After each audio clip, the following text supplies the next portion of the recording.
Everyone who's had trauma feels disconnected from other people. A lot of people are trying to manage dysregulation by avoiding people. The most common obstacles people have to building up an easy ability to connect with people. And it's not the trouble with loneliness is we often have a lot of fear that if we let go of toxic relationships, there'll be nothing. But the irony is it makes you more alone and gets you abandoned more. I had a very serious pattern of going for avoidant men. Finally, I woke up and I went, why am I avoiding people who are available? I'm the avoidant. If you grew up without enough love, you get very, very good at imagining love where there is no love. Limerence, mostly it happens to traumatized people. It's like a trauma bond with the ghost. And the addictive substance there is hope that they will come back. You don't really feel about somebody unless they reject you a little bit. I call it the eroticization of abandonment. What are some signs that you were neglected or ostracized as a kid?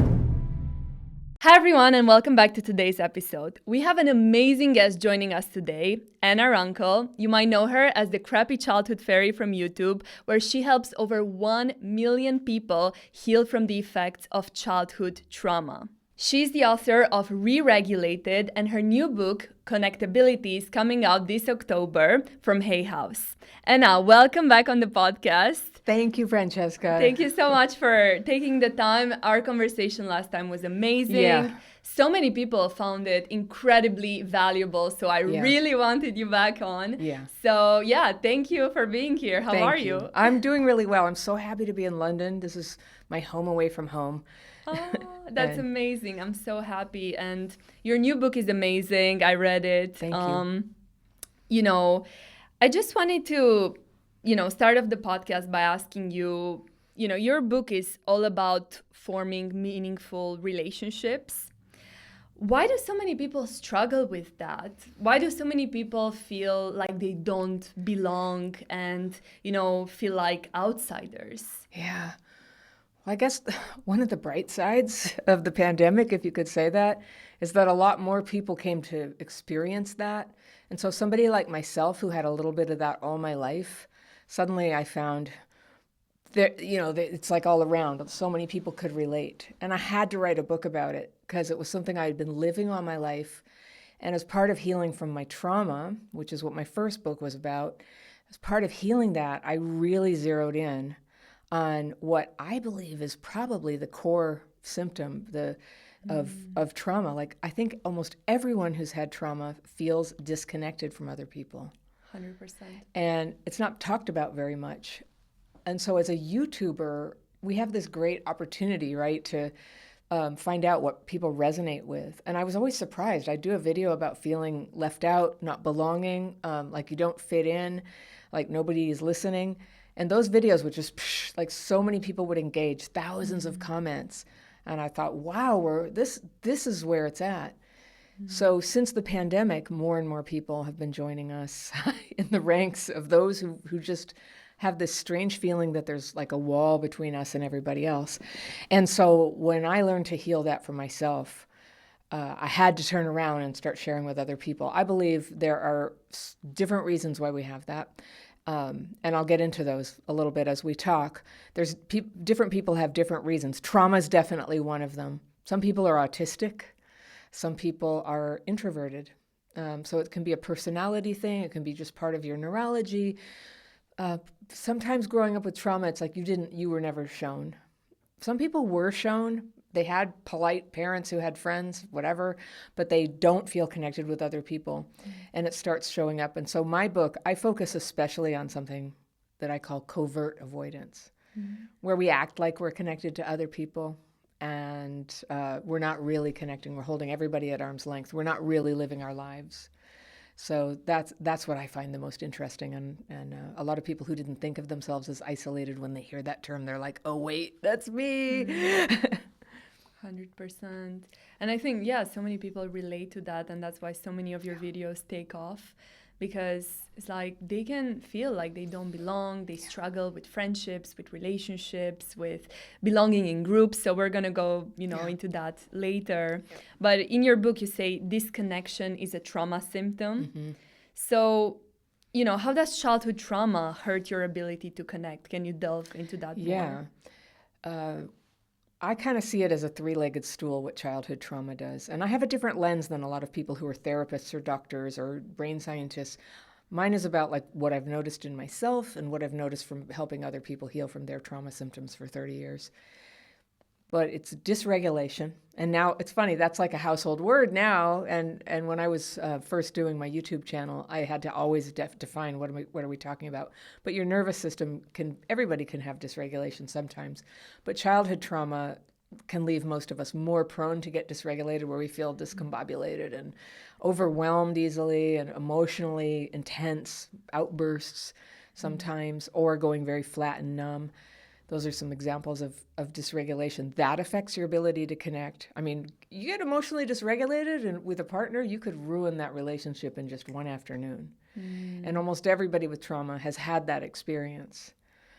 Sometimes you can recover the relationship, but the kind of person who stays with somebody whose emotions are dysregulated often has problems themselves. And so it plays a big role in why our connections become odd, damaged. But another thing is the very factors that created the trauma for you in the first place, like parents who were not paying attention, who weren't teaching you, who weren't monitoring you when you were a toddler, going, come on, share your toys, apologize, no hitting. If you were neglected as a kid, just your social skills are rough like that. And things that you were supposed to learn at 2, 3, 4 years old, many of us had to teach ourselves. And I had to teach myself how to use silverware when I was 12 and got invited to somebody's house where they were sitting at a table and eating with silverware. Because I grew up in a commune with hippies, it was just like, I don't know, find something, shove it in your mouth, hope there's something up there.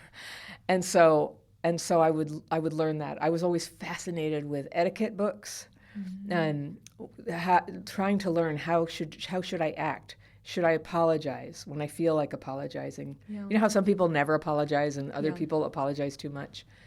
So who tells you about these things? And who tells you how to set boundaries? And a lot of people, because they're dysregulated, are trying to manage dysregulation by avoiding people. So that the second leg of the three-legged stool is disconnection. It's a feeling, it's a behavior.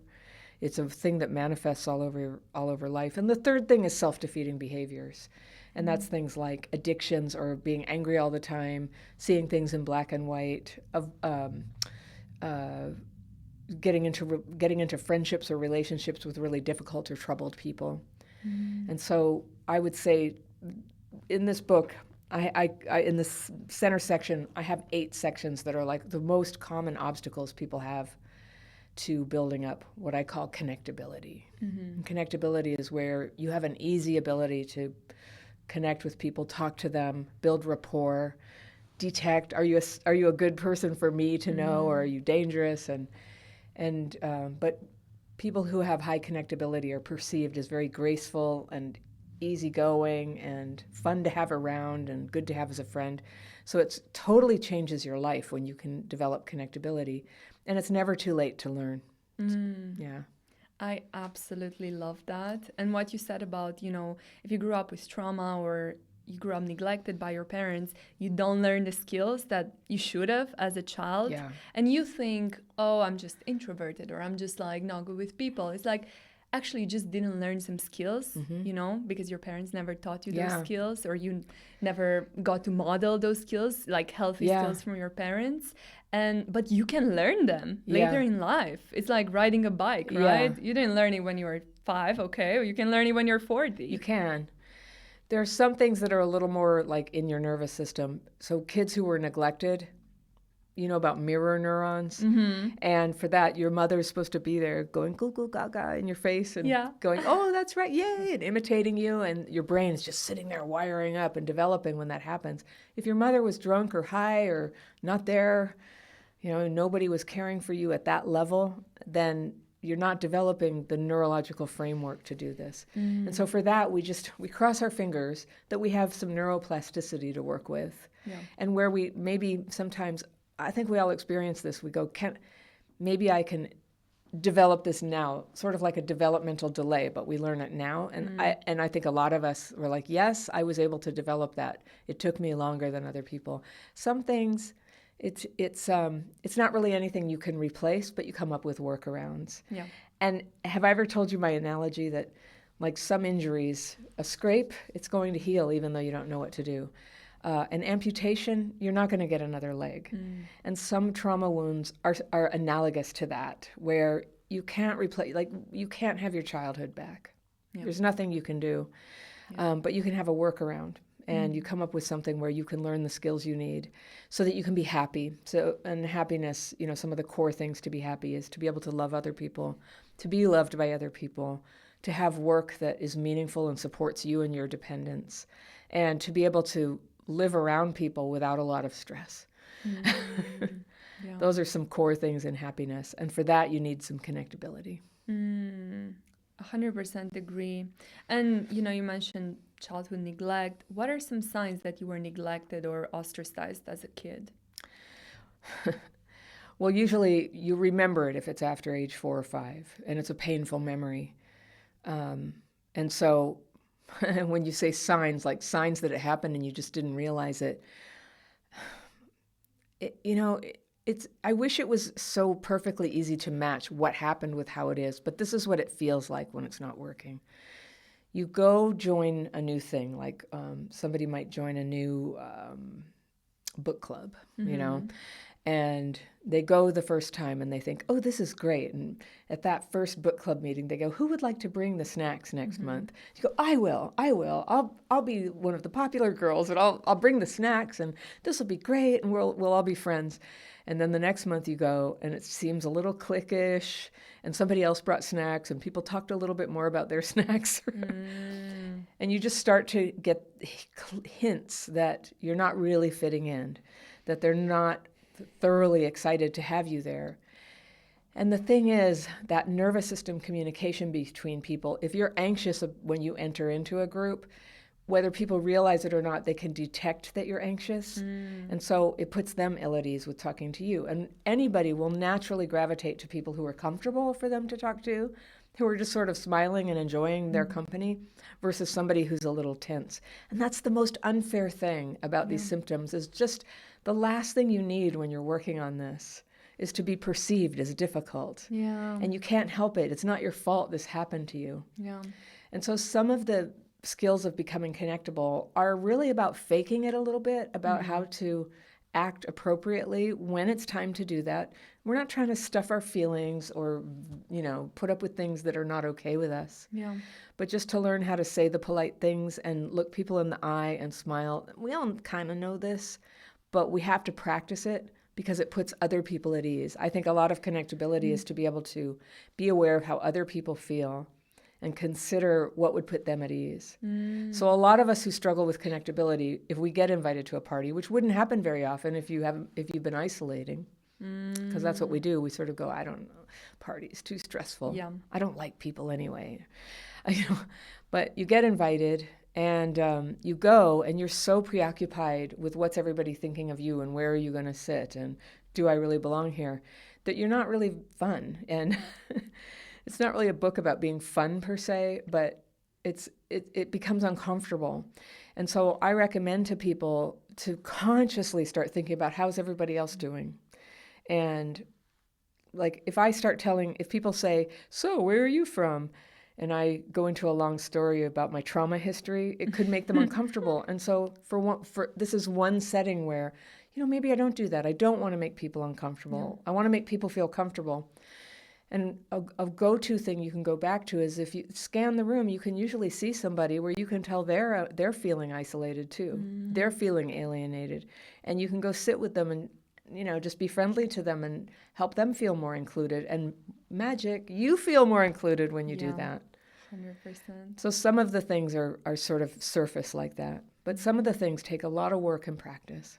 And it reminds me of a quote from Dr. Julie Smith. She says, don't wait to be welcomed, but become the welcomer. Yes. I really like that quote, and I think it matches well with what you were saying. And I wanted to ask, how much of, when you feel excluded, how much of that is people actually excluding you and what you said, and how much is it, your rejection sensitivity and interpreting, signs that are neutral as exclusion because of your Yes. trauma? Well, this is the great question, and people with trauma have a really hard time gauging it. And I mean, we don't have a little spectrometer to like hold up and go, oh, that's 60% you, Yeah. Francesca. Relax. But I'll go talk to that lady over there who's giving you a dirty look. Leave it to me. It would be so nice if it were like that. And so that's one of the first things to get damaged in childhood trauma is perception. And so people who are traumatized are just always like questioning, second guessing themselves. Is it just me? Or are these ladies all just like closing the circle against me? Yeah. And I just did a video this week about female bullying. Like sometimes that is what's happening. Yeah. I lived in a neighborhood where all the women like did that to me.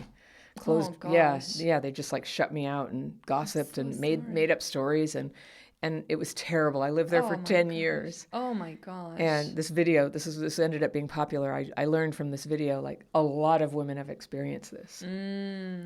Female bullying. Not to say all women are bullies. I experienced it as well. Yes. Yeah. A group of women can be really cruel.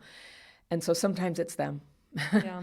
Sometimes it's them. And the trouble also with trauma is that we often got conditioned to just blame ourselves anyway and just keep trying to be nice and keep trying to get invited to the potluck or whatever it is. And sometimes there's a time to cut your losses on those people or fight back. Yeah. In the story I told on YouTube this week, I stood up for myself. I confronted them. We're not friends or anything, but it made my soul feel better. Yeah. Yeah. Yeah. 100%. Yeah. I wouldn't want to be friends. It's lame. People But who do that's that. healing, just confronting or standing up for yourself. Yeah.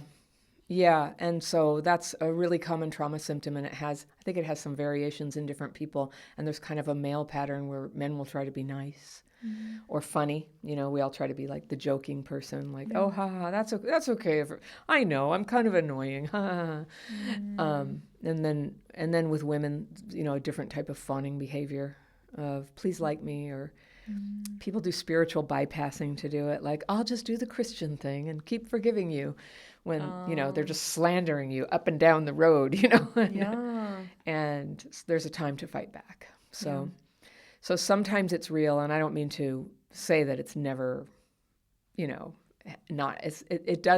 Sometimes it's an external thing. So part of that is your discernment to know these are people. There's a whole chapter on removing troubled and toxic people from your life. Yeah.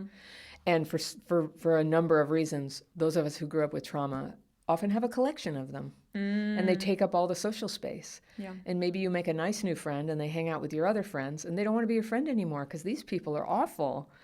So that's part of healing too, is to move those people out. And my book includes, the title is How to Heal the Hidden Ways You Isolate. Find your people and feel at last like you belong. So finding your people means there has to be space for people in your life. Yeah. So when you start making these transformations, sometimes there's kind of a lonely period where you've begun to let go. These horrible people, you often don't have to do much except stop calling them. Not all of them have to be removed like teeth, like it's not, some of them you just let go and it fades away. But the trouble with loneliness is we often have a lot of fear that if we let go of toxic relationships, there'll be nothing and nothing will be unbearable. So we need people, support, tools to go through that period of time that's fallow, where we've shed some of the old people and we haven't found the new ones yet. Yeah. But when you find the new people and you don't have all this like toxic stuff going on in your life, something new can happen. Because good people have a nervous system that works and they can feel you. People can feel each other. Your nervous system doesn't lie. So when somebody feels okay about themselves, other people sense that.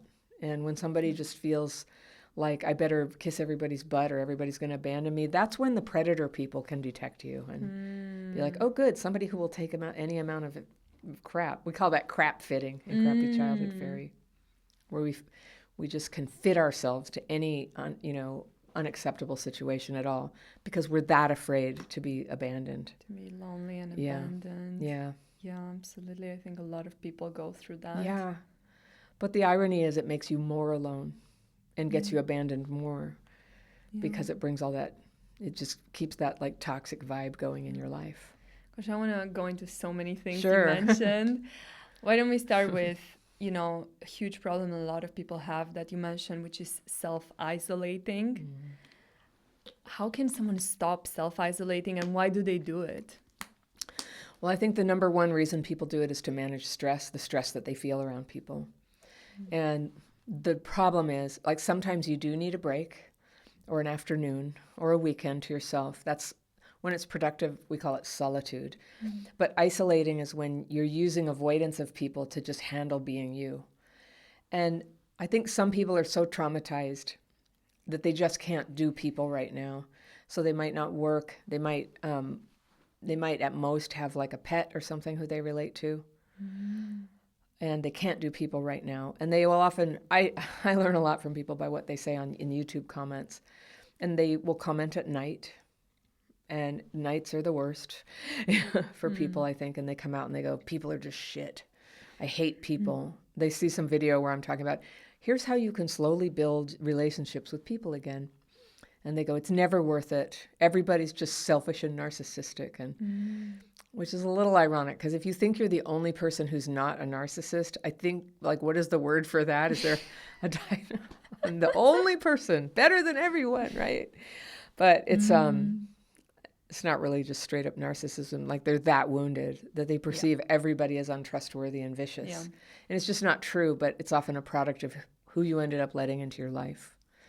And when you're a kid, you can't control that. But so many of us carry that into later life, and we just have so many like jerks and losers in our lives, and people who put us down, and people who make fun of us if we aspire to take a step up. Have you ever had those people?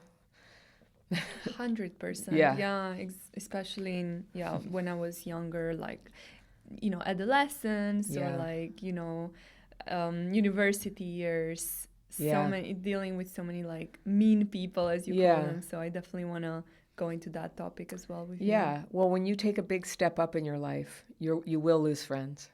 Some people who feel like, hey, we had a deal. We were going to only stay this high and we weren't going to really succeed at anything, right? And it's like a pact. It's like an unspoken pact. And when you break the pact, they will be unkind to you. When you get into a happy relationship or, change your health or become happy. Become happy, they will feel betrayed and they'll be unkind. And I'll also say, I think this is kind of a spiritual phenomenon, but I think each person has a little light inside. And I almost mean that literally, that's the spiritual light, that way that some people shine brightly when they're really like doing what they're meant to do. And so when your light starts getting brighter, it threatens people. And when they're standing in front of you and you're just sitting there like happy and shiny or shinier than they remember, they will take it very personally. They'll compare themselves to you and go, wow, I'm not that shiny. I feel terrible about that. You're making me feel terrible. This is your fault. And so it's very hard not to stay connected and try to fix that for them. But it's better in the long run to just gently let go, let them sort themselves out. Some people will come around, some people won't. But if you're really going to have a happy life, you can't have friends.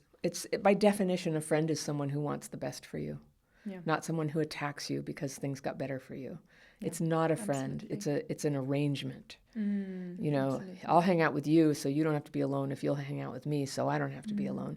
And then together we'll bitch about how men are awful or, or how, we can never get ahead in life because it's so unfair. And so. Yeah, and I think at these stages, you outgrow people and you need to make new friends that when they meet you, you're already like shining your light, as you mentioned, and then they don't have that comparison with older you and they just know you for who you are and they accept you as you are. Yeah. But older friends, I think a lot of people will also dim their light and they'll make themselves small, as you said, crap fitting. They'll make themselves small not to threaten you, because I'm scared of being lonely, I'm scared of being abandoned, and I'm not going to talk about my achievements. Yeah. Like, I'll feel uncomfortable with talking about my achievements or making myself, shine. Yeah. So I don't make you feel threatened or jealous or all these things. Yeah. I think England has a bit of that culture. Mm. When I'm here, I'm married to an English man, and so I have English relatives. Mm. But I always have to like tone down a little bit here because it's perceived as rude. Yeah. Like you're blowing your own horn if you're just a little too free with how happy you are about something. I got news of a good podcast I was going to be on, and Yeah. I wanted to tell everybody, and it's like, don't tell anybody. Don't tell anybody. You know? But I remembered that when I was first meeting my in-laws. They never asked me what I did for a living. Really? Yeah. And Wow. I'm from California, where that's like, that'll come out like the first time you meet somebody. It's Yeah. not considered rude like it is here. But there's a lot of things I prefer about the UK to California and vice versa. But one thing I prefer about California is if you go, I've got this amazing idea and I'm going to just like double down. I'm going to really take care of myself. Yeah. And I'm going to create a company. I'm going to be a YouTuber in my 50s.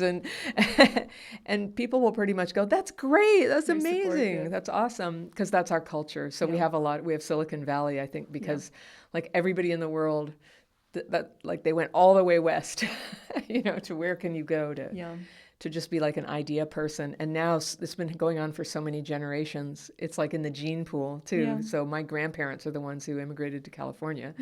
So I'm like, that's good. That's good. I got a lot of entrepreneur in me. Yeah. And that's it's okay to amazing. brag about it there. To a point. To a point. Yeah, but much more than Europe. I can definitely relate to what you're saying. Yeah. Especially I come from Romania, Eastern Europe. I feel like it's a very similar mentality of like, don't brag too much, people can be a bit more negative or like just... Well, and there was all that oppression for so long. Yeah, I mean, absolutely. terrible oppression. Yeah, so absolutely. I'm always interested in how people deal with that, how they find their inner freedom despite it. And it can take trauma. generations. Yeah, absolutely. Unless you focus. Yeah. Yeah. Amazing. And just moving on to the next question, I wanted to ask, what are some obstacles to connection and how can you overcome them? Well, the number one is an avoidant tendencies. So we talk about avoidance a lot as like a relationship style, an attachment style, and that's relevant to this, but it's also just kind of like a way of life. So I separate it between overt avoidance, which is somebody who intentionally, I don't want to deal with people. I never go to parties. Yeah. I go to my job and I stay home. And as soon as they told me I could work from home, oh yes, that's all I ever wanted to do. That's overt avoidance. And covert avoidance is something that other people may never have noticed that you're avoidant unless they're very, very close to you.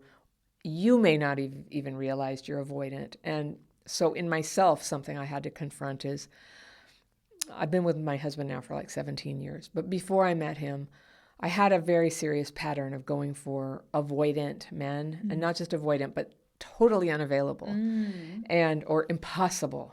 They had some big addiction or something, like it could never work. Yeah. And it would just be devastating to me. I would have some sort of like blind spot or numbness of the mind when I was meeting them going, I kind of see the red flag, but I just don't want to see it, I think this will be fine. I feel very excited about this relationship. I'd love to have somebody to hang out with this weekend. And so off we go to the races. And so I had a really bad pattern like that. And so I used to view it as, why do I keep going for these avoidance? And finally I woke up and I went, why am I avoiding, people who are available? I'm the avoidant. Yeah. We find each other. And it's a weird kind of, in my case, and I know I'm not the only one, but it was like this comfort level. I don't want to say addiction, that's too strong a word maybe, but this comfort level, this feeling of home, of like having to like fight for attention from somebody. Or to fight to feel valued and have to argue about it till 3 a.m. sometimes. Why did you talk to me that way in front of everyone? And I was so embarrassed. And where is this relationship going anyway? This big painful thing. And it was just how it always was. So and when I finally recovered from that, like I literally had no idea, like it's not supposed to be like that. That if it feels like that, it's probably not very good. Yeah. That when you're with somebody who's a good match, they're happy to be with you, and they go to some effort to meet you halfway on what makes you both happy. Yeah. And that used to sound like psychobabble to me. So that was my trauma kind of limiting me from being able to imagine real connection. And it's not a real connection. And if I really when I really did some introspection about why would I do that, I don't know, I had a lot of shame about who I was, and all the whole history of bad relationships that I felt kind of marked me as damaged goods. And so on one level, I didn't really want people to know me. There was one period of my life where I was in a relationship for several years with somebody who was emotionally abusive.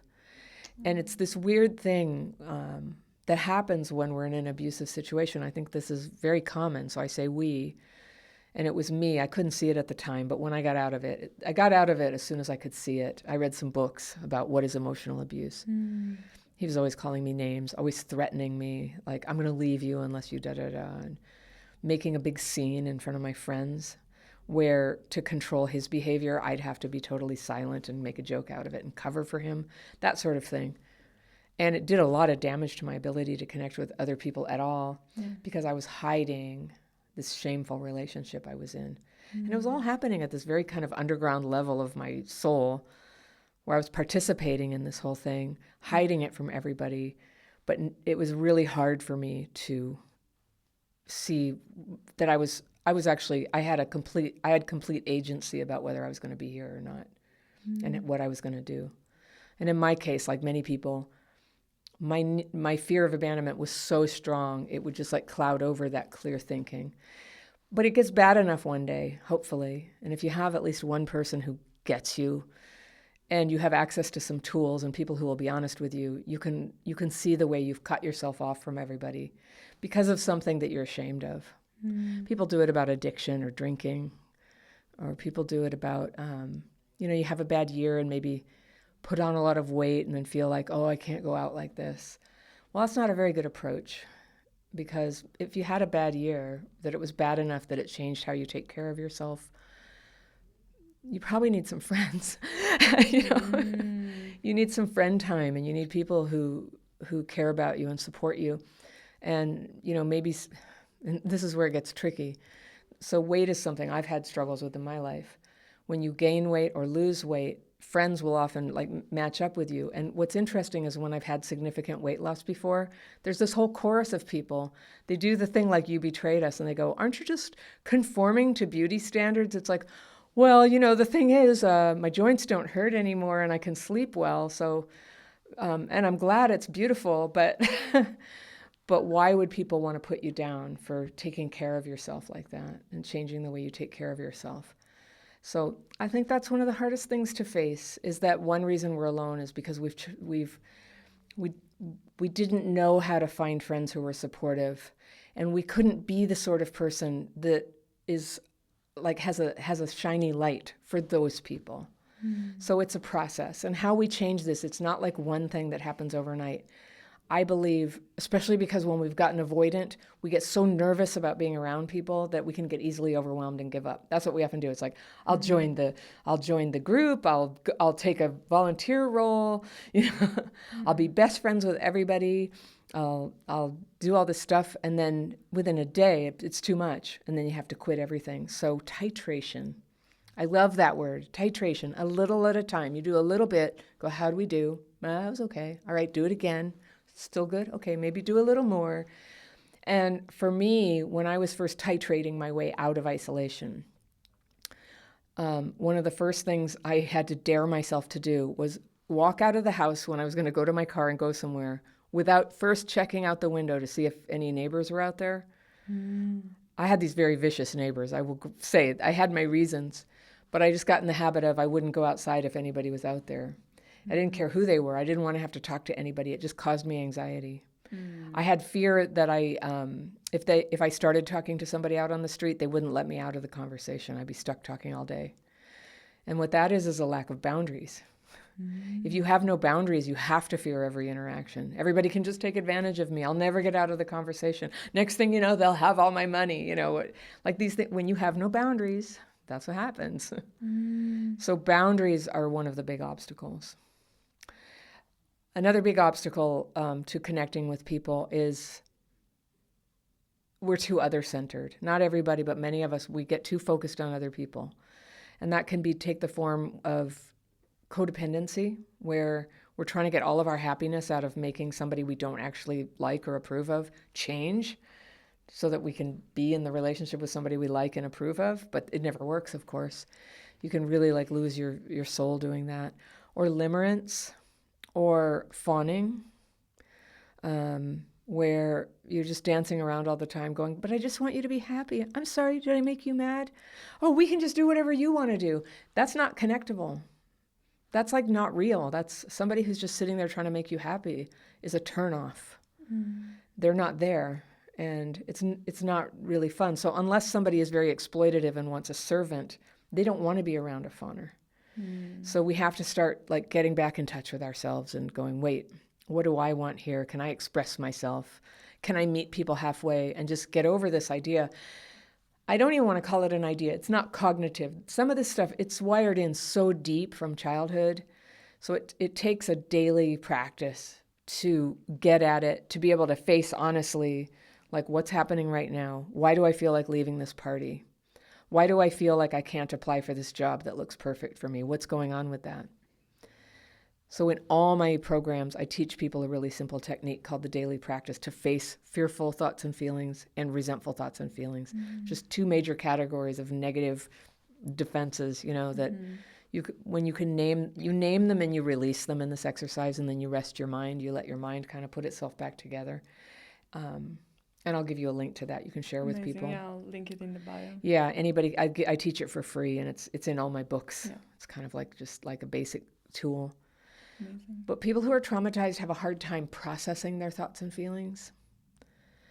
And not just because it's hard, but because there's a neurological injury that actually makes it hard to process thoughts and feelings. So that you end up with a lot of them in there, a lot of feelings, a lot of thoughts. And it's crowded in your emotional and mental centers. And you need a way to assist processing. And I just learned this a couple years ago.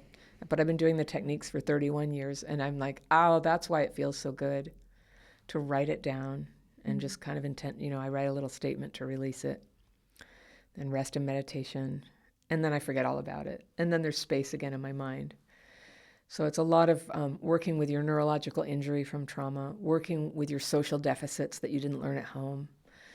And then, you work online. If you spend a significant amount of time online, what happens to your personality? What becomes normalized for you? You go, oh, I can just put people down. I'm so used to just saying hateful things about whoever. I got so bothered. I'll just name her, Meghan Markle, a person I don't know.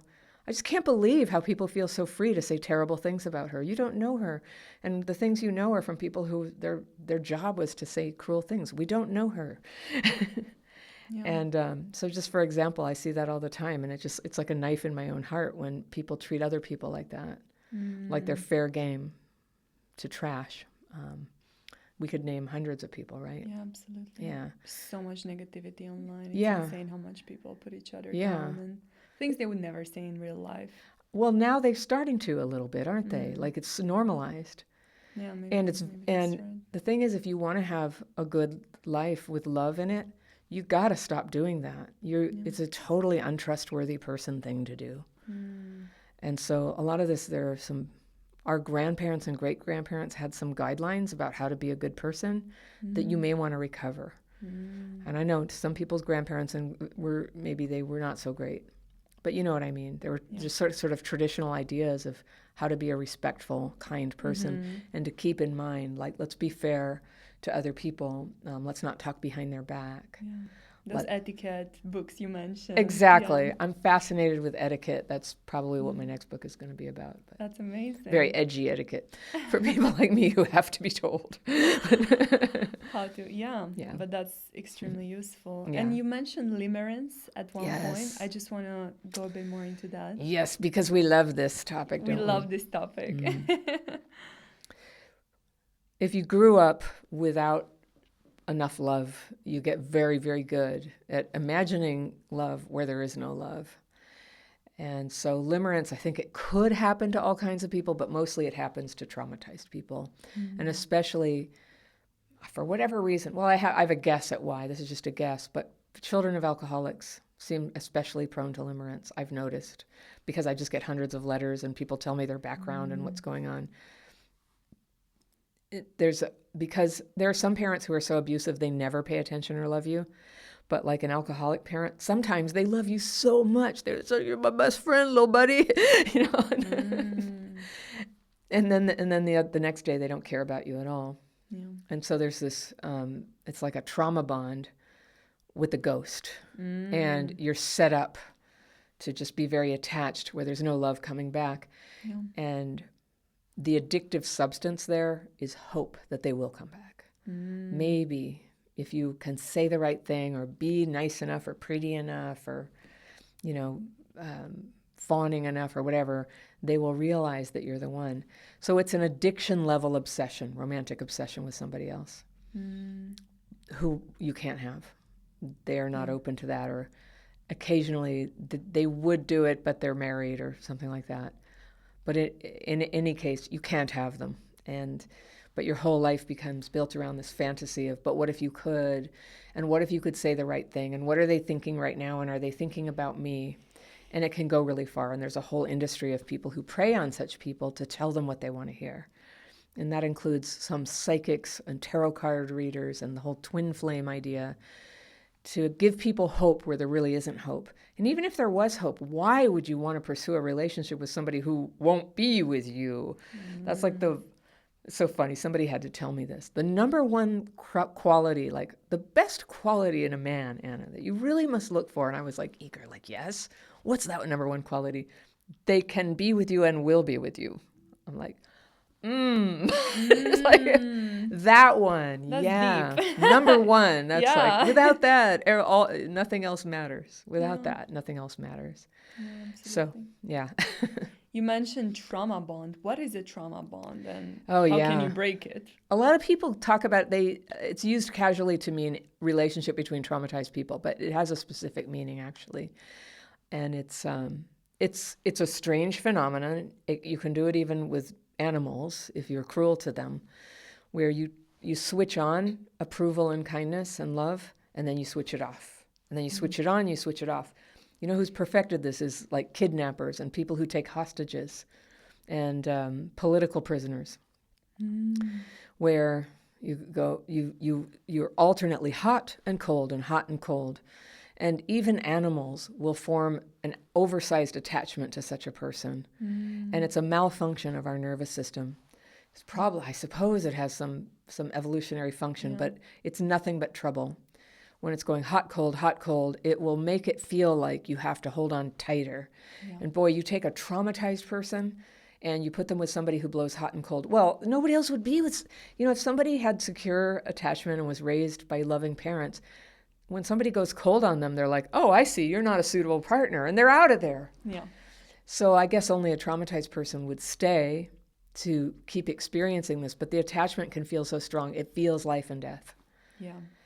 So and I think that's a lot what it's like to have a parent who is alcoholic, and it wouldn't be strictly that. I can certainly imagine many scenarios where parents would be super lovey-dovey and then cold the next day, or completely out of it, or they meet some new guy. Let's say your parent is a love addict or something, and they're like, I'm going to be the best dad ever, and they're really great for 2 weeks, and it was the best 2 weeks of your life, and then they meet some new person, and they forget all about you, and so that's the form of trauma that a lot of people have experienced, and it didn't even used to be understood as trauma.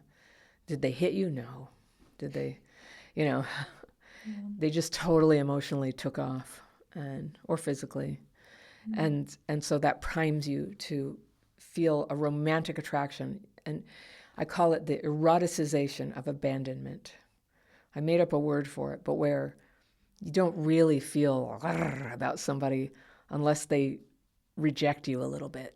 Isn't that just like so sad? It's sad, but so many people Yeah. go through that, and that intermittent reinforcement you Yes, mentioned is so addictive. Yes. Yeah, especially for someone who's anxiously attached. Yes. It's so addictive. But it gets to the point where somebody who just goes, look, I'm a good person. I really like you. I'm not going anywhere.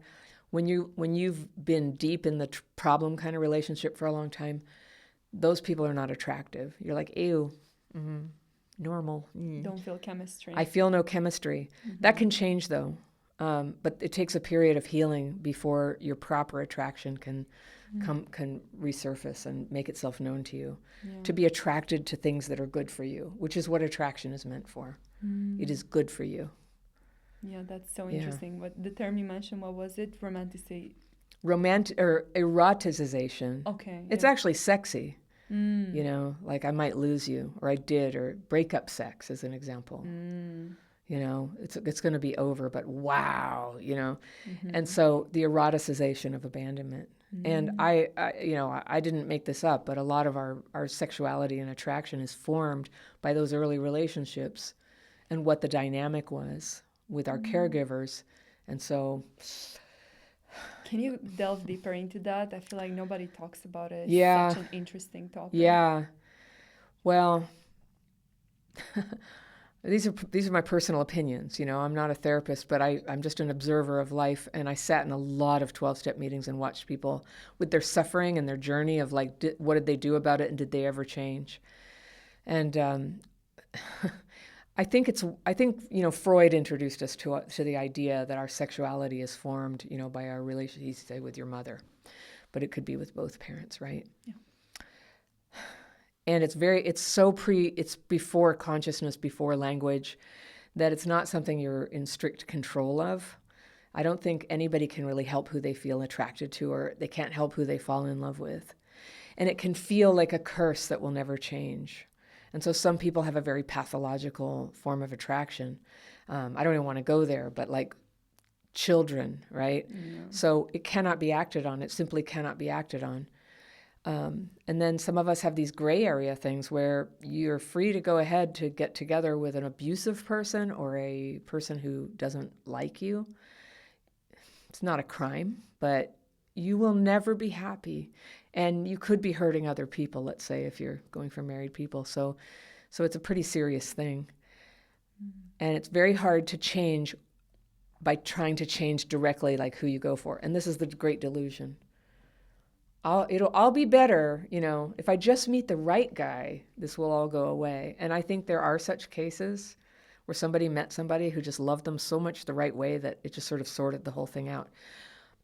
But more often, I think people who are not able to change this within will get worse and worse over time and eventually become isolators. You know, if you're late in life and you're sick, you end up, you don't have the kind of relationships where people are there caring for you, visiting you, inviting you for holidays. It's a tragic outcome. And so changing within means first you stop taking the poison. And until you're sober from the poison, you're not going to be able to see the path forward. That's certainly my experience, and it's what I coach people and teach in my courses. First, you stop taking the poison. And that can be hard. And usually none of us will take such a bold move to say, I'm gonna cut off all these kind of half-measured relationships with people who I kind of like, but they don't like me, or vice versa. I used to keep around, when I was single, these men who I knew they were kind of into me and hoping I would come around. And I would tell them, I'm not into you. It's never going to happen. I go, there, I did my duty. Now I can just use them as company. But I don't believe that anymore. That hurts them. That's like vampire behavior. You're just taking from them. Can I have your love me energy, even though I'm never going to give it back? Even though you consent, the way that somebody goes, oh, fine, vampire, take all my blood. That's not really what they mean. And as people who are trying to become better people, we have to take responsibility to not steal from people like that, not use them, and to trust that we can care for ourselves without them, and to treat them honorably as we end the relationship. So that's one of the things I did is I called up all those like strange relationships I had, and I said, you've been a great friend. You've done nothing wrong. I'm trying to change my life right now, and I just realized there's this, you know, attraction thing. You have it or I have it. And I think it's just kind of keeping me trapped. And so with all respect, I need to like end our friendship. Thank you. And they all would be like, what, what are you doing? And I did it as kindly as I could. I did nothing wrong by ending those relationships, but it was the best advice somebody ever gave me, was just stop doing that. It was so quickly that a light began to shine that made me attractive to available, appropriate people. Yeah. So many people do that. They'll keep around someone, that likes them, and maybe they told them like, oh, I don't like you, and they still stick around hoping we can be friends. They'll keep, but they'll keep them around just, for the validation and everything, and they're like, it's the culture, it's just like, well, we're going to end our romantic relationship of 2 years, but we can still be friends. And if you got a little bit of trauma and abandonment going on, you'll be like, okay. And next thing you know, you're going with your ex and their new partner to the movies, and you're just sitting there like dying and trying to act like, no, I'm fine. This is all right. Next time, you guys. And I just find, what you mentioned about sexuality very interesting and fascinating as well. And I think a lot of people, they can be sexually attracted to someone unless there's some emotional unavailability, there's some detachment. And then when they are in a loving relationship and maybe they're emotionally connected to the partner and they love them, but there's no sexual attraction. What do you think about that? No, it's so I've been married a long time now, so now I've had a chance to sort of live a lot of different like realities of this. And what I've been learning about like long-term love is everybody knows that, like that big sparky thing passes. But the long-term love was something I'd never experienced before. I had sort of like companion, I don't know, they lasted long enough that we were truly friends, but something went wrong. That happened a couple of times. But now I'm committed for life to my husband. And there are days when I don't like him, I'm mad at him about something.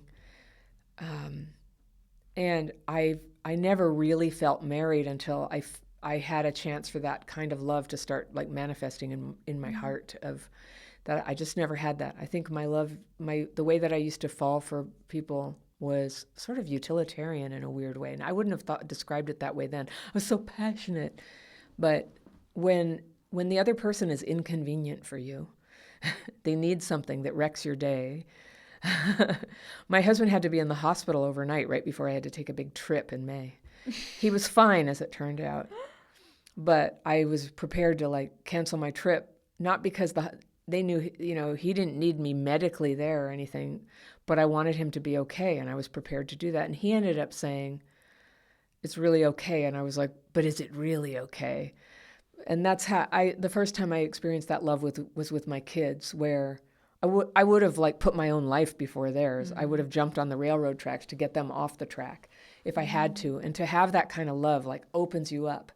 And that's the kind of love that's committed love, where it's not that you don't jump on railroad tracks every day, but you really, really want the best for them, and you care about them, and that love is this bigger, wider thing. And so like that's connection. And what's been interesting to me is like our first years of marriage, I wouldn't say were very healing. It was scary and stressful for me all the time. I was terrified all the time. I'm going to blow it. I'm going to, or you don't like me anymore. And I wasn't terrified all the time, but I was insecure. And now I've had a chance to settle down. And it's just the most incredible healing thing in the world. Like all that abandonment and neglect I went through as a kid, like I'm with somebody. I'll tell you that this is very personal, but I'm going to say it here. But one time, not that long ago, 6 months ago or something, I was really upset about something. I was kind of hyperventilating, and I felt like, you don't understand it all, and right when I need you, you totally have checked out on me. And these are normal couple dynamics sometimes. They certainly are for us sometimes. And he, normally he would feel kind of like overwhelmed by me getting intense like that. And he would be like, we're going to talk in 10 minutes. And we have a rule. You get to do that. You get to have a break if you need one. Yeah. But he turned around and he like put his hands on my shoulders nicely. And he said, I'm right here. I see you. I see what's going on, and I'm not going anywhere. Wow. And I was like, oh. This is the only time in my life I ever had that feeling of Wow. just like Just total touches deep in safety, your soul. Yeah. total safety. And so for somebody like me who was always like getting all my fuel from the chase, there's nothing to chase anymore.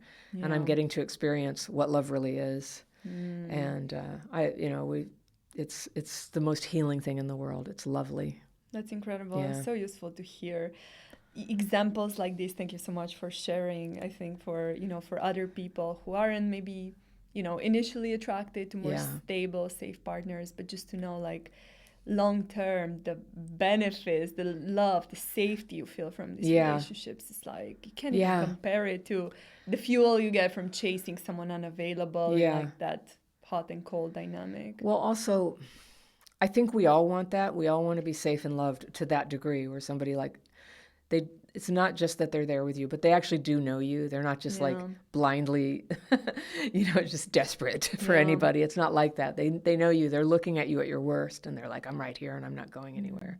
Like we all want that. And that's what we want in every, in just like casual hookups. That's always the hope. Like that's what it's going to turn into. Yeah.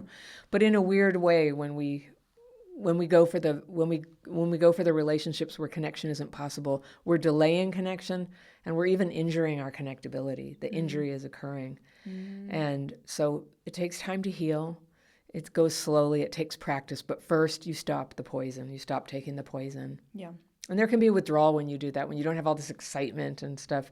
It'll just feel like, well, what am I supposed to do all day? Yeah. Yeah. How can you spot a good partner? Like, what are some signs to look out for? One, they can be with you and they will be with you. Love that. That's one, yeah. But two is they're not entangled with somebody else and they will create no drama whatsoever. And I know some people who end up being good partners sometimes have an ex who's like a difficult co-parent or something. And that's not ideal. Your ideal partner doesn't have that and has been able to undo it. So anyway, I will always have forgiving boundaries for people where it's really right, but they have something like that. But no entanglement. Now, when I changed my life and spent a period of time, no dating, no looking for dating, all focus on changing my life before getting into something new, I wrote down the qualities that I had to have, and one was no entanglement. I had that so many times where, I don't know, they were still hung up on somebody, or they were, having a conflict relationship with an ex or some ex, or they were still friends with an ex, and I was supposed to be cool about it, but I always had this like uncomfortable vibe, and I felt threatened. And you don't want somebody who leaves you feeling jealous or invalidated or stupid, or like I think that for traumatized people who are good at crap fitting or being cool girl or nice guy, there's a lot of this feeling where the partner's doing behavior that makes you feel jealous, and that's right. It's for a reason. It's because they're flirting with people, and it's making the whole relationship very unstable, and that's your red flag detector going, this is not good for me. And so it's, there's an absence of these things that make you feel terrible about yourself. And for those of us who kind of feel terrible about ourselves in many circumstances, there's going to be a little bit. But that's why you have to do your homework to be able to tell, are they just chronically, or they, just when you say, listen, we need to talk, and they're like, oh, here we go again, what, that they're there for it, that they want to talk. And healthy people aren't going to be like that if you're still in so much inner chaos that it's just constant and you're not working out your own stuff. You're coming to them, trying to get them to fix you. So it's really like an inside job first, and then you're keeping an eye out for them. I would keep an eye out for the way they treat children, animals, people who serve your meal in a restaurant, other drivers, and things like that. Like watch how they treat those people, because that's how they'll treat you on a bad day. Yep. I never thought about it like that, but absolutely. Yeah. I remember that. I was on a date once, and a guy with a car, and he's like yelling out the window, and I was like, oh, luckily that was it for me with that guy. Yeah. But that's how they'll treat you on a bad day. Yeah, those are some really good signs to look out for. And, I just want to take the conversation a bit back to just like not necessarily romantic relationships, but more like social Yeah. interactions. You know, a lot of people struggle with fitting into groups, and we talked about Yeah. this a bit earlier. Yeah. But how can you start feeling like you belong? Yeah. I think one of the worst things that gets in our way is that we are not being ourselves. We're putting on a mask to try to be acceptable to other people because we're so worried about how we are. Like we tend to overreact, or you know, how I take everything so personally. And part of this is sometimes true. And one of the best pieces of advice I ever got, and this had to do with romantic relationships, but it has to do with every relationship, is the people who really love you don't love you because of some fake version of yourself that you manufactured to be acceptable to them. They love you. They're going to end up knowing you. And when you think that you're like acting like so nice or something, like their nervous system can feel when you're angry. So you're not really fooling anybody. So there's this, people love to talk about, I'm authentic, but you know how people who brag about being authentic, they're often just like mean, or they're too critical or something. So being authentic means being yourself and at the same time being sensitive to other people. Like if you have to tell somebody something critical, like, I don't want to go to the restaurant with you if you're not going to pay a tip. You know, in America, this is very important. This would actually be a huge red flag if somebody didn't tip. And that would be that's a very cheap thing to do. That's baked into the U.S. economy, is that you tip servers. In the UK, they just include it in the bill, so you don't worry about it. Yeah, and then we always feel like we're being naughty and we're sneaking out of the restaurant if we don't tip. So we do it anyway sometimes, which I don't think any. Actually, I insulted somebody with a tip last week in Norway. Somebody who did my hair, and I was like, "This is so great. I want to give you a tip." He was like, "No, no, no, no, no." It was like insulting, and I said, "Am I being so American?" But. So let me see if I can reframe that for everybody in the world. Somebody who's appropriate with money and appropriately respectful with money and isn't like, you know, threatening and haggling with people about little things or sending things back to the kitchen. And I'm going off on remembering this hair guy, and I forgot what you asked. Oh, no worries at all. About connecting. Yeah, I was just talking about how some people find it really hard to belong in group settings. To belong, and how can they start feeling and like okay, so being ourselves. I was trying to talk about being myself. So being myself, that was it. So like I tip, you know, I'm just like, I want to thank you. I want to be myself. I don't want to be suppressed. But for many years, I did have to suppress myself because I had some really bad self-defeating behaviors. I did tend to lash out. I was way too critical. I really needed a period of time where I was more careful with what I said. And I decided that I can express myself, but usually not right in the moment when I'm feeling angry or emotional about something or conflicted about something. And that most things can wait a little time. So I could say to people, well, let me get back to you about that. So being authentic means I get to be myself. I remember, so I went to a 12-step program for families of alcoholics for years, and it was wonderful. And I went through this process, and I got to watch everybody else go through it. But most people who would come there, they didn't know how to say no when they meant no. They felt like they had to go along with everything. It's a lot of us have that, right? And but when we first learn how to say no, we're like 2-year-olds going, no, no. You want me to come to your picnic? No, I don't want to come to your picnic. Then we learn consideration and sensitivity, and we go, oh, thank you so much for the invitation. I'm not able to go, but thank you for inviting me. Maybe next time. That's how you do it with sensitivity towards other people. I love that. I think invitations are this funny thing. Well, the third part of the book is about how to be graceful, how to be socially graceful and use conversation in a way. And it turns out, like nobody told me this, but I've had to teach myself, and it works really well, is that I keep other people's feelings in mind in what I'm saying and trying to, predict a little bit. And so it takes a little bit of conscientiousness. So being authentic isn't just like, whatever I feel like, bitch. It's like, it's not, no, that doesn't work. And so it's more like, yeah, I think when I think about it, I think I don't want to join you guys tonight, but have fun. Or, even when it's a difficult thing to say, like, I know that when this group of friends gets together, everybody tends to drink a lot, and I don't feel that comfortable around it, so I hope you don't mind. I'm going to bow out of this one. There's a way to not insult people by setting boundaries. So it's like that. So we learn to be ourselves and considerate of others. And once I had really worked on my ability to be kind and thoughtful about other people, I had all this freedom to be myself. And it's wonderful. So I give an example in the book of like the person who was best at this, who I ever met. And it was when I was about to have my first baby.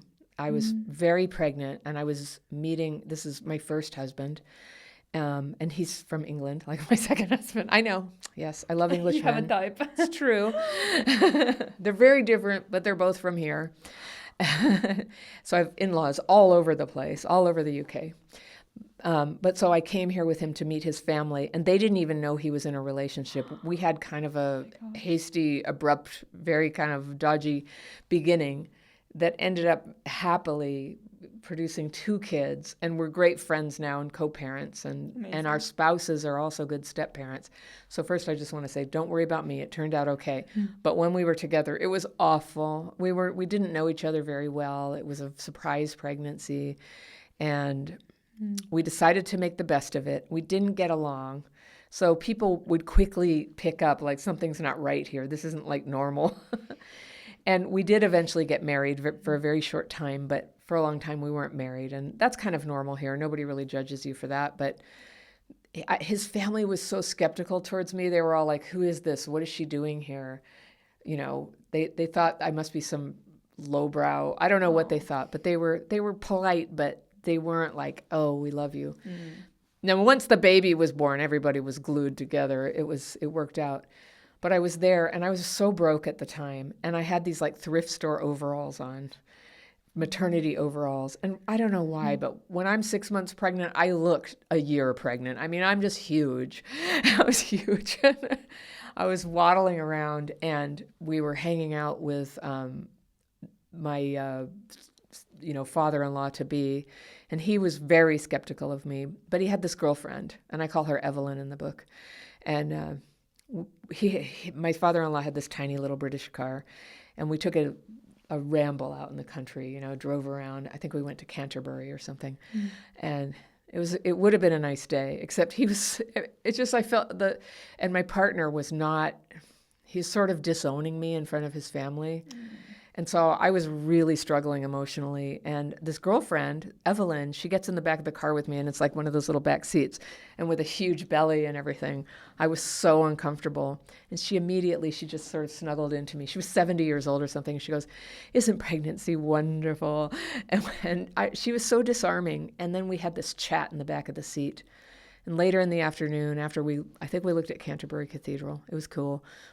But I was like crying. I was hiding tears. But we get back to her place, and we all played Scrabble.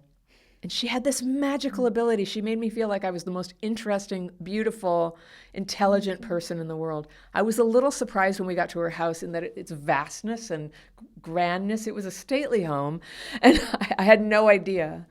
And I would have been intimidated, but I had already spent the whole afternoon as just like chatting buddies. She had this art. And at the time I said, what is it about this woman? She has I called it connectability. She could connect with anyone. She was so kind. And she's passed away now. She's long gone. And then later I found out she was from a family whose name is very famous here and all over the world. And it's just as well I didn't know. She was so cool. She was so cool that she made me feel happy in the midst of a very tough situation. And I thought to myself, I want to be like her. I want to be like her. What did she do specifically? What were her connectability traits? Well, I would say this father-in-law was being rude to me. He kept making little comments. And even though she was his girlfriend, she would sort of have this way of like winking at me, like, we don't take that in, And then she didn't. I mean, now I know, like, our social class was about 1,000,000 miles apart. I'm American, and I'm also grew up on welfare, like I had no idea. That she made it so I had no idea. I had no idea we were different. I don't know, she just found what was similar about us and came from that place. I had no idea we were different. Amazing. Yeah, and I love that. And I think like in this era when a lot of people are always trying to amplify their differences and how, how tough we have it and all that. Yeah. Like I really appreciated the way we were just friends and there Yeah. was nothing between us. And that's definitely become a core value for me is let's stop focusing on that stuff so much. It's real, but we don't have to focus on it so much. We can love one another. Yeah. We can enjoy each other's company. Yeah. Even with rich people, now it's old money and new money. It's Yeah. just like so much, like we're different. Yeah. I'm better. I'm whatever. So yeah. Yeah, and you have that in like religious faiths and everything. Like you're too orthodox. You're not orthodox enough. I mean, people, it's our nature to be like that, but I've noticed that some of the best people don't do that. Yeah. And that's kind of how they got where they are. Yeah. I think in this case she inherited her wealth, but I used to be a comedian in my 20s. Yeah. Oh my gosh, yeah. really? And I was in the skit trio and we were good and it was really great. My trauma was too much at the time to persevere in it, but what a good time. And now as Crappy Childhood Fairy, I get to be funny all the time. Because trauma, it's funny, right? What could be funnier? Yeah. It's a coping strategy. It's a good coping strategy. No, but right? it's just like, there's nothing better than laughing your ass off with friends. There's nothing more like re-regulating than just like having a laugh about stuff. And when you faced your trauma and you're kind of like, you've released it today, it's funny. It's funny to crack jokes about it and go, oh, I'm so sad. Nobody likes me. And the people who I hung out with when I was healing, we would tease each other all the time. I'd be sitting there all like grumpy and they go, what's the matter, Anna? Does nobody like you? And I'm like, yes. They're like, get out your pen and pencil. It's time for you to write. So we'd tease each other. But when you have that kind of camaraderie, you can laugh. But in comedy, my skit trio, we moved to LA when we started getting good. And we started out doing these open mics like at restaurants. And they were like so mean. And they'd say, we'll give you dinner if you do a comedy show. And then they wouldn't give you the dinner. Oh, no. But they were just like in some seedy restaurant out in the middle of nowhere. But at the best comedy clubs, the people who ran them, they were like so cool. I'm going to name drop. Okay, somebody I met in LA who was so good to us was Dick Clark. I don't know if you know who he is here. He used to have the show American Bandstand in the like 60s and 70s, and it was like top of the pops here in the UK.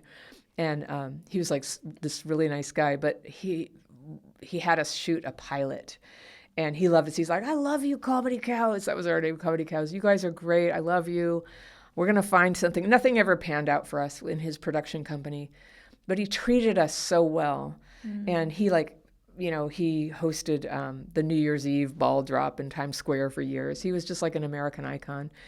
At the Improv, was it Bud Friedman there, the guy who booked there? He was so cool. People who are at the top are quite often so good at connectability. Yeah. That's why they're at the top. Yeah, because they can work with people. And I know there are exceptions. We can think of many where some other reason got people to the top. But, it's not really fair to judge people because they're here or here. Yeah. People can become very gifted at this wherever they are, and it will always help them. Amazing. Yeah. Yeah, I think that was super valuable. And I just want to ask you also, you mentioned this earlier. Why do some of us only attract mean people? We don't attract them, we tolerate them. Yeah. I think that we hang out in circles where dysfunctional people are, so that's who we meet. And they begin to show us very early on that they're not very nice, and we don't leave. And so that's one of the cardinal things in Crappy Childhood Fairy is when people say, I attract narcissists. This will sound mean, but I go, I attract mosquitoes, but I don't sleep with them. We don't attract them. And I know it feels when you've been through it a lot, that feels like you're a target. And I think in a weird way, your nervous system begins to communicate target, victim to people. That's why you have to change this inner thing about yourself first. And when you can't wait for other people to treat you better. And I don't think it's that helpful. It's a stage of healing, like the 2-year-old, no. The next stage of healing is, everybody's a narcissist. It's never my fault. The 3rd stage of healing is, some stuff is my fault. And the 4th stage of healing is, I want to totally focus on the stuff that's my fault because I can change it. And so that's a good thing when we get past that. So I think it's helpful to just remember, for some reason we are choosing to stay with people like that, to let them in and stay with them, and that somebody who hadn't been so traumatized would see them coming a mile off and wouldn't be hanging out with them at all, or they wouldn't be hanging out at the place. This, I don't know. Yeah, I dated this guy once, and he's like, "Oh, we're just going to go see some friends. We're on a road trip." This was a very brief relationship, but this is one of the moments in my life where I was like, what am I doing here? We go in, and these friends are like, oh, come on, sit down. Everybody's at the table. They're selling massive bags of cocaine, and they have Uzis. And I was just like, even I don't belong here. What am I doing? I've got to get away from this guy. Oh my God. But then you have to sit there until it's over and just be like, yeah. So I didn't attract that. I don't know. I just sort of fell into it because I was in a bad place. Yeah. That makes complete sense. And so many people, who struggle with trauma also struggle with friendships, as you said. Yes. What are some friendship skills people should develop, if you can name a few? Yeah. My favorite chapter in the book, I think, is one about conversation stoppers. Mm-hmm. And the main way that we become friends with, we can become friends through actions, or we become friends through deeds. So first I'll talk about actions. Being somebody's friend, like you really find out who your friends are, right? When you need help. And my book opens with a time in my life when I really needed help, and I just didn't have those kind of friends, and I had to face the fact that I thought I had friends, but I didn't. Not the kind that would help me. And so it's their actions. If you want to be a good friend, it means you show up for the good things and the bad things. And the bad things are things like picking them up at the airport when they're getting in late at night. Mm-hmm. And it would be very sad and lonely for them to come home any other way, or dangerous on public transportation. You wake up and you go pick them up. That's what a good friend does. I'm not advocating being a doormat, but if you want to have good friends who do that for you, just start to be the person who does that. Yeah. And what we also do for them is we listen to them. And we pay attention to their victories and their struggles. So one friend might be telling you, I have to have knee surgery next week. So remember that and check in with them about it. Mm-hmm. Don't just go, blah, blah, blah, blah, blah, me, and then forget about the whole thing and forget to even ask. So you remember that, write it down if you have to. I put things in my calendar sometimes. Yeah. They're having surgery on Friday. I'm going to call them on Wednesday and Monday. Amazing. And then I'm going to ask, when people have had a loss or a tragedy, don't say, let me know if there's anything I can do. You go in and say, I was thinking that I could go to the grocery store for you, and I would just get whatever I think would be good for you to have. If there's any modifications to the list, you can tell me, here it is. But if I don't hear from you, I'm just going to get you this stuff. Yeah. You start to recognize, when people are traumatized, they can't really put together lists for you or think who should do what. So you do that. Or would you like me to come over and screen people's offers to help? And I'll manage that for you. So you start to step in for them when they're needed. And then the biggest thing is you give them your attention. We talked about covert avoidance, and one way that so many of us are covertly avoiding is by looking at our phones while we're sitting with people. Yeah. So when you sit down at the table, put your phone away. And when you're talking to somebody, give them your full attention. And don't tell stories. I have 20 conversation stoppers. They're kind of fun to think about, but we've all done them. But where you go, they say, you know what I heard? I heard that vitamin D really helps your immune system or something. And you go, actually, that whole thing has been debunked. I call that Dr. Actually.